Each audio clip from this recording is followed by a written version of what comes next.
Bonjour, Richard Revy, directeur des ateliers technologiques et du service recherche et développement dans Enilea, campus Mamirol. Donc dans le cadre de notre investissement sur des coagulsens, on a fait le choix aussi d'investir sur du coagulsens flex dans l'objectif d'optimiser les phases de coagulation, d'acquérir de la compétence et de pouvoir faire participer de notre compétence technique et de notre expérience sur l'utilisation de ces appareils pour le monde professionnel. Donc on forme à la fois nos apprenants qui sont en formation sur site, mais on forme aussi des professionnels qui viendraient nous voir pour l'optimisation de l'utilisation de l'appareil et voir comment ils peuvent l'utiliser au quotidien dans leur fabrication. L'appareil ici donc, nous permet de faire des mesures avec des variations de paramètres sur des petites quantités.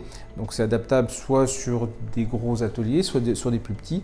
On travaille plutôt sur ce type d'appareil avec des bassines de 140 litres, fabrication de pâte lactique, enfin de coagulum lactique, mais on peut l'utiliser aussi en pâte pressée cuite directement dans l'atelier. L'avantage de l'appareil, donc il est facilement déplaçable, petite taille, poids assez faible.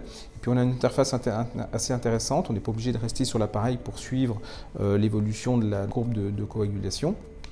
On peut aller directement sur la cuve alors que l'appareil fait la mesure à un endroit déporté. Sur les activités de l'Enilea Campus Mamirol et Campus Poligny, on travaille donc pour la profession dans un service qui s'appelle Recherche et Développement. Donc on fait de la prestation de services pour les entreprises, soit de la mise au point de produits, soit de l'optimisation de fabrication. On peut servir de support avec nos ateliers, mais aussi de conseils par rapport à nos expériences que l'on a sur ce type d'appareil, puisqu'on l'utilise depuis 2016, donc au quotidien, ce qui nous permet donc d'avoir de la maîtrise dans l'utilisation et dans l'optimisation des fabrications.